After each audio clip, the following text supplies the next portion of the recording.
Picture this. You're 19, broke, and wandering through the worst part of Neo-Tokyo looking for literally any way to make quick cash. That was me, Jake Morrison. Professional disappointment to my parents and part-time college dropout. So when I saw this flashy neon sign advertising Galactic Gaming Championship, win big, well, you can probably guess what happened next. The Galactic Combat Arena wasn't just brutal. It was the kind of brutal that made death metal concerts look like kindergarten sing-alongs. We're talking about a Bloodsport so vicious that civilized species across 17 star systems tuned in religiously every week to watch sentient beings tear each other apart for entertainment. Think gladiators, but with laser claws and acid breath. The whole operation was run by Commissioner Valtok, a stick-thin bureaucrat from the Regelian Empire who treated mass murder like an accounting problem. Picture the most annoying middle manager you've ever met, except he's purple, has tentacles for arms, and considers disembowelment a minor workplace incident. Valtok had built this empire on a simple principle: find the most dangerous creatures in the galaxy, throw them in a ring, and sell tickets to watch them kill each other. The reigning champion was Grex the Bone Crusher, an 8-foot-tall reptilian nightmare who'd been undefeated for 3 years running. This guy made velociraptors look cuddly. His signature move involved literally ripping his opponent's spines out while they were still conscious. The crowd loved it. Then there was Zara, the arena's chief medic. She was a humanoid with blue-gray skin and the kind of 1,000-yard stare that comes from putting too many gladiators back together just so they can get torn apart again next week. Zara had seen everything twice and wasn't impressed by any of it anymore. So there I was, walking into what I thought was some kind of VR gaming center, probably run by some tech startup with too much venture capital and not enough common sense. The lobby looked impressive enough. Holographic displays, alien script everywhere, and this really authentic-looking alien behind the reception desk. "Welcome, warrior candidate." Valtok's voice had this weird mechanical quality, like someone had fed a customer service manual through a blender. "Are you prepared to test your mettle against the galaxy's finest combatants?" I figured this was part of the immersive experience. Pretty good marketing, honestly. "Sure thing, tentacle dude. Where do I sign up for the tournament?" Valtok's compound eyes practically lit up. In retrospect, that should have been my first warning sign. He produced this tablet covered in alien hieroglyphs and what looked suspiciously like fine print. Lots and lots of fine print. "Simply place your appendage here for biometric scanning and contractual agreement." I pressed my thumb to the scanner, thinking I was just creating a gaming profile. The device beeped cheerfully, and suddenly every screen in the lobby displayed my face alongside text I couldn't read but somehow understood meant new Gladiator registered. Excellent. Valtok clapped his tentacles together. "Welcome to the Galactic Combat Arena. Fresh meat. Your first death match is scheduled for next week." "Death match?" I laughed. "Come on, man. What's my character class? Do I get to customize my avatar?" The silence that followed was the kind of silence that usually precedes very bad news. "Avatar?" Valtok tilted his bulbous head in a way that suggested confusion was not an emotion he experienced often. "Young human, I believe there has been a fundamental misunderstanding." That's when he showed me to my quarters. And by quarters, I mean a cell. A literal prison cell with energy bars instead of iron ones. The realization hit me like a freight train made of pure stupidity. "This isn't a game," I said, more to myself than to Valtok. "Perceptive," Valtok replied with what might have been amusement. "The Galactic Combat Arena is the premier gladiatorial entertainment venue in this sector. You have signed a binding contract to participate in mortal combat until death, disability, or unlikely survival to retirement age." He gave me the grand tour, and each stop made my situation progressively more terrifying. The training facility looked like someone had crossed a gym with a torture chamber and then let a sadist do the interior decorating. Weapons racks lined the walls, filled with implements designed specifically for maximum pain infliction. Then I met my fellow gladiators. There was Crocs, a crystalline being who could literally turn his body parts into razor-sharp projectiles. Thane the Render, whose species had evolved from apex predators and still had all the instincts, and Vex, a shapeshifter who enjoyed psychological warfare almost as much as the physical kind. They looked at me the way lions look at wounded gazelles. Fresh meat, Crocs rumbled, his voice like grinding glass. Human, too. Haven't had human in the arena for cycles. Because they died too quickly, Thane added helpfully. Soft bones, weak musculature, pathetic reflexes. Hey now, I protested. I'll have you know I have excellent reflexes.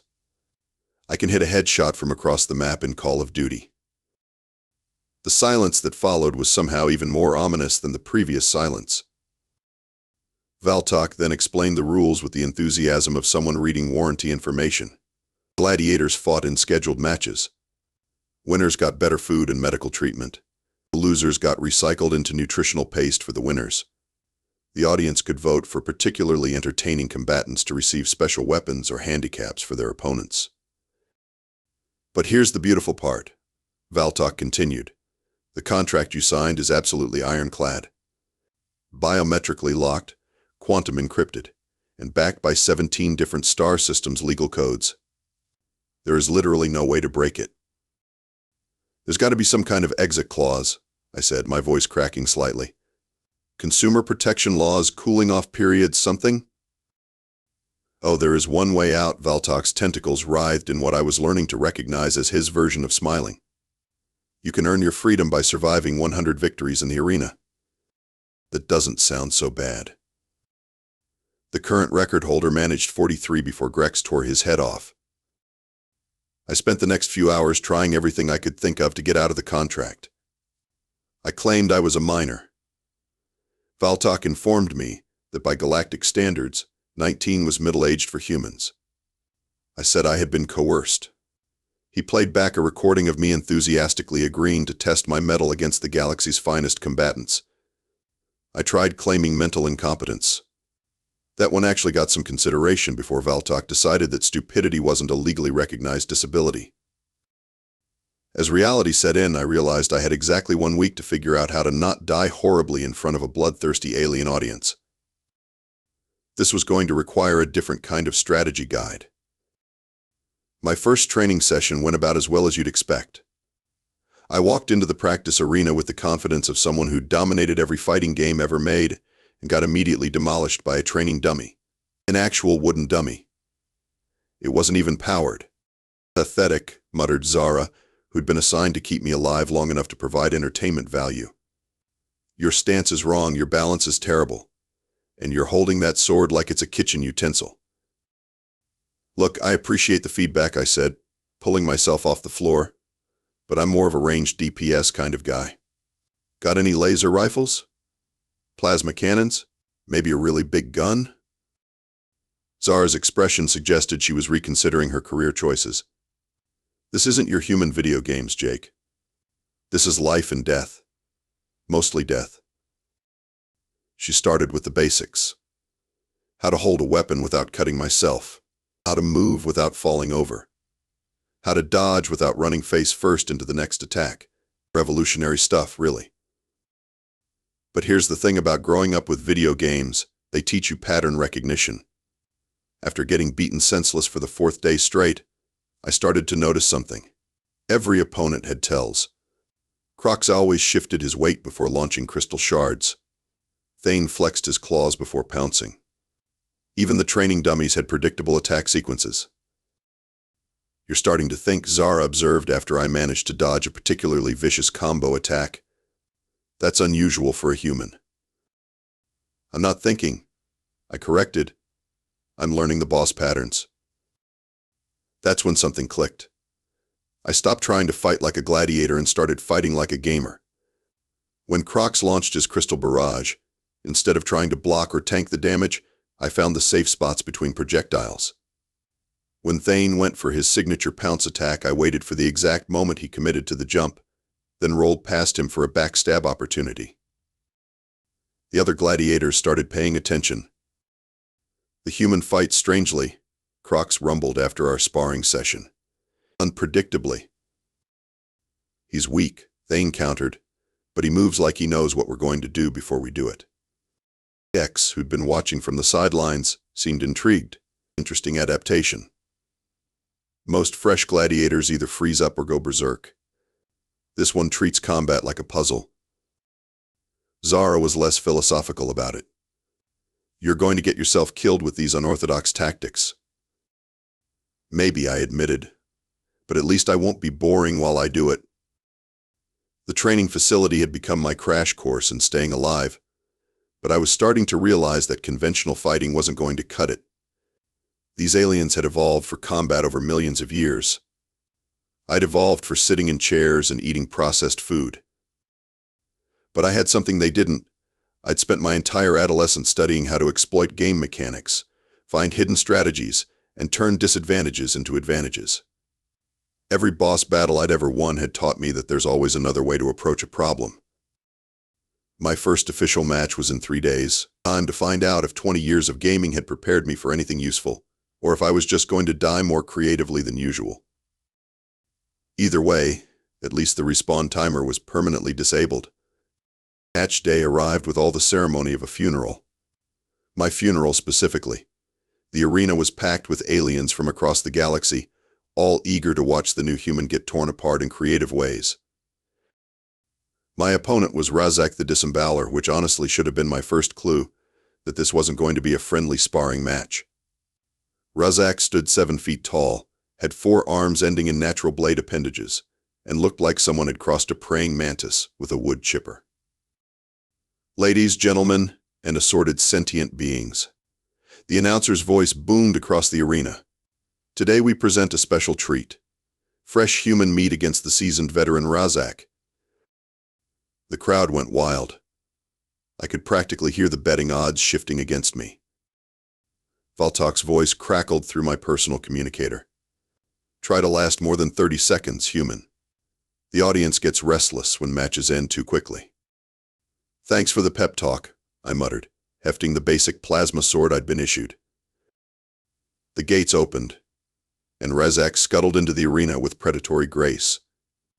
This thing had been designed by evolution to kill efficiently, while I'd been designed by evolution to operate television remotes and open difficult jars. But as Razak circled me, I started seeing the patterns. 4-armed species tend to telegraph their attacks through shoulder positioning. The scythe-like appendages had impressive reach but limited flexibility. And most importantly, Razak moved like every insectoid enemy I'd ever faced in gaming, fast, aggressive, but predictable once you learned the attack cycle. Phase 1. I mumbled to myself, learn the moveset. Razak lunged forward with a classic 4-blade combo attack. Instead of trying to block or counter, I focused on dodging and observing. Upper right, upper left, lower right, lower left. Then a brief recovery period before the cycle repeated. The crowd started booing. Apparently, running around in circles wasn't the Bloodsport they'd paid to see. Phase 2, I continued. Identify the exploit. After 3 cycles of the same attack pattern, I noticed something. During his recovery period, Razak's lower arms dropped slightly to maintain balance. It was maybe a half-second window, but in gaming terms, that's an eternity. Phase 3, execute the strategy. I let Razak start his combo attack, dodged the upper strikes as usual, but this time, instead of backing away, I rolled forward into his guard. The plasma sword connected with his lower left arm during the recovery window, severing it cleanly. Razak shrieked in surprise and pain. The crowd suddenly got very quiet. First blood to the human. The announcer sounded genuinely shocked. Unexpected tactical maneuvering. Now Razak was angry, which actually made him easier to predict. Angry enemies always abandoned strategy for pure aggression. He came at me with wild, uncoordinated strikes that left massive openings. I started treating it like a rhythm game. Dodge, dodge, strike. Dodge, dodge, strike. Each successful hit built up my confidence while Razak became increasingly frustrated and sloppy. The finishing move came when Razak overextended on a particularly vicious swipe. I ducked under his arm, spun around his back, and drove my plasma sword through what I hoped was a vital organ. Given the way Razak collapsed and stopped moving, I'd guessed correctly. The arena went completely silent for about 3 seconds. Then the crowd exploded into chaos. Victory to the human. The announcer screamed. Razak the Disemboweler has been defeated by the newcomer Jake Morrison. I looked up at the VIP section where Valtok was watching through what I assumed were compound eyes wide with shock. Grex the Bone Crusher was standing beside him, and even from this distance I could tell the champion was not pleased. Zara's voice crackled through my communicator. That was either brilliant or the luckiest fluke in arena history. Little bit of both, I admitted, walking over to claim my victory trophy, one of Razak's severed blade arms. But mostly it was just pattern recognition. As I left the arena to a mixture of cheers and confused muttering, I realized something important. These aliens had built their combat styles around millions of years of evolution, instinct, and tradition. I'd built mine around 20 years of exploiting game mechanics and finding unintended solutions to developer-designed challenges. This was going to be interesting. 3 weeks and 7 victories later, I was starting to mess with the arena's entire ecosystem. Turns out, when you approach Mortal Kombat like a speedrunner looking for exploits, some weird stuff starts happening. My fighting style had evolved beyond simple pattern recognition. I started categorizing opponents by game genre. Croxix was basically a bullet hell boss, so I treated him like I was playing a shoot-'em-up. Thane was pure fighting game material, all about frame data and combo timing. The shapeshifter Vex was like facing a puzzle boss where the real challenge was identifying the true form. The betting algorithms are going haywire. I overheard one of the arena technicians telling Valtok. The human's victory patterns don't match any known combat doctrine. The prediction software keeps crashing. Valtok was not having a good time. His precious arena, built on predictable violence and statistical probability, was being disrupted by someone who treated lethal combat like a video game speedrun. He's ruining the sport, Valtok complained during one of our mandatory check-ins. Gladiatorial combat is supposed to be about honor, strength, and glorious death. Not whatever it is you're doing. I'm doing what I'm good at, I replied, polishing my plasma sword. Besides, isn't the point to win? The point is to entertain. You're supposed to die heroically, not turn every match into some kind of tactical analysis seminar. But the crowd was starting to love it. Turns out, novelty sells tickets. Aliens from across the galaxy were tuning in specifically to watch the weird human who fought like he was playing a game. My matches were drawing larger audiences than anyone except Grex himself. That's when I started noticing the darker side of the arena's operations. Gladiators who got too injured to fight effectively weren't retired to some peaceful gladiator nursing home. They were quietly disappeared, and the next day there would be mysteriously fresh protein rations in the cafeteria. Zara confirmed my suspicions during one of our training sessions. The arena doesn't maintain non-productive assets, she said quietly. When gladiators can't fight anymore, they become cost-effective nutrition for the ones who can. That's incredibly messed up. That's the business model. I realized that surviving 100 matches wouldn't actually free me. It would just make me a more valuable asset that the arena would never willingly release. The contract wasn't just ironclad, it was designed to be permanent. Grex had been watching my recent victories with increasing annoyance. As the reigning champion, he got a percentage of the arena's profits, and my unconventional fighting style was making traditional gladiatorial combat look obsolete by comparison. I want a match with the human, Grex demanded during the weekly gladiator meeting. This mockery of combat ends now. Valtok looked like Christmas had come early. Excellent. The champion versus the upstart. It'll be our biggest event of the season. When? I asked, trying to keep my voice steady. Next week, Grex rumbled. And human? I'm going to take my time killing you. Make sure everyone understands that real gladiators don't play games. That night, I lay in my cell thinking about my situation. I couldn't outfight Grex in any conventional sense. He was bigger, stronger, faster, and had 3 years of champion-level experience. But I'd learned something important over the past month. The arena wasn't just a fighting tournament. It was a system. And every system has rules. And every set of rules has exploits. It's time to find the ultimate cheat code. The arena had never seen a crowd like this. Aliens from 17 star systems had traveled specifically to watch Grex the Bone Crusher demolish the upstart human who'd been making a mockery of traditional gladiatorial values. I stood in the preparation chamber, but instead of reviewing combat techniques, I was reading. Specifically, I was reading every piece of arena documentation I could get my hands on, the official rules, the contract fine print, the governing regulations, even the employee handbook. Studying for your death? Zara asked, checking my equipment one final time. Something like that, I replied, highlighting a particularly interesting clause in the arena's operational charter. Hey, did you know that according to Galactic Combat Regulation 847B, any gladiator can invoke administrative review of arena procedures during active combat? That's a legal technicality. No one's ever used it. No one's ever thought of combat as a legal proceeding before. The arena gates opened to thunderous applause. Grex entered from the opposite side, 8 feet of scaled muscle and barely contained violence. He'd equipped himself with his signature bone club and energy claws, weapons that had ended 43 previous careers. Ladies, gentlemen, and sentient beings, the announcer boomed. Championship bout. Grex the Bone Crusher versus Jake the, Human.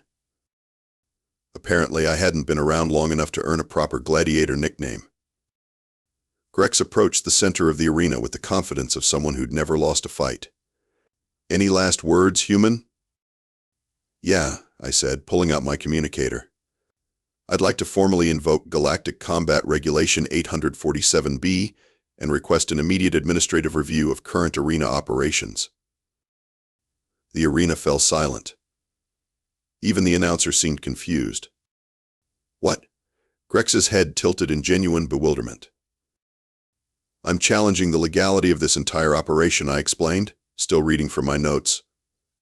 According to subsection C of the regulation you just witnessed me invoke, all combat must be suspended pending administrative review. Valtok's voice crackled through the arena speakers. That's not how gladiatorial combat works. It's how legal proceedings work, I replied. And according to my contract, which you assured me was backed by 17 star systems legal codes, this arena is subject to all applicable galactic regulations. I continued reading from my research. Furthermore, I'd like to submit evidence that the Galactic Combat Arena has been operating in violation of Sentient Rights Code 432A, specifically the prohibition against coercive long-term contracts involving mortal risk. The crowd was getting restless but not violent, more like confused. This wasn't the Bloodsport they'd paid to see. Additionally, I pressed on. I have documentation suggesting that the arena has been engaging in waste disposal fraud by converting deceased gladiators into food products without proper labeling or consumer notification. Zara's voice came through my communicator, barely containing laughter. Jake, what are you doing? I'm speedrunning the legal system instead of the combat system, I replied. Turns out, the arena's contract protections work both ways. If they want to enforce galactic legal standards on me, they have to follow galactic legal standards themselves. Valtok was frantically consulting with his staff in the VIP section. Legal challenges apparently weren't covered in the standard arena operations manual. Grex, meanwhile, was getting increasingly frustrated. This is ridiculous. We're gladiators. We fight.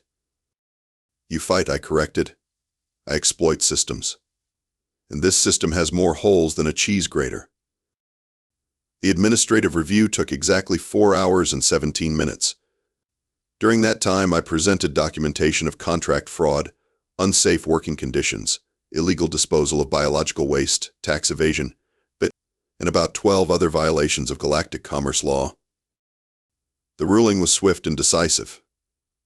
The Galactic Combat Arena was found in violation of 47 different regulations and faced immediate shutdown pending a full investigation. All gladiator contracts were declared null and void due to fraudulent procurement.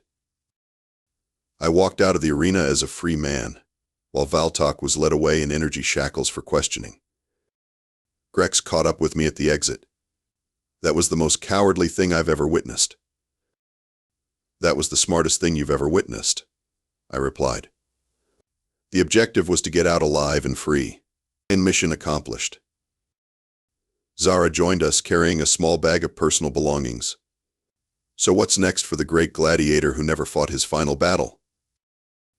I looked back at the arena, where confused aliens were demanding refunds and arguing about the legality of what had just happened. I'm thinking about law school, I said. Turns out, I'm pretty good at finding loopholes. And that's how a 19-year-old college dropout armed with nothing but video game logic and a really thorough reading of the fine print managed to single-handedly destroy the galaxy's most popular Bloodsport. The human race's reputation for being unpredictably dangerous was officially updated to include weaponized bureaucracy as a recognized combat technique. Game over, humanity wins,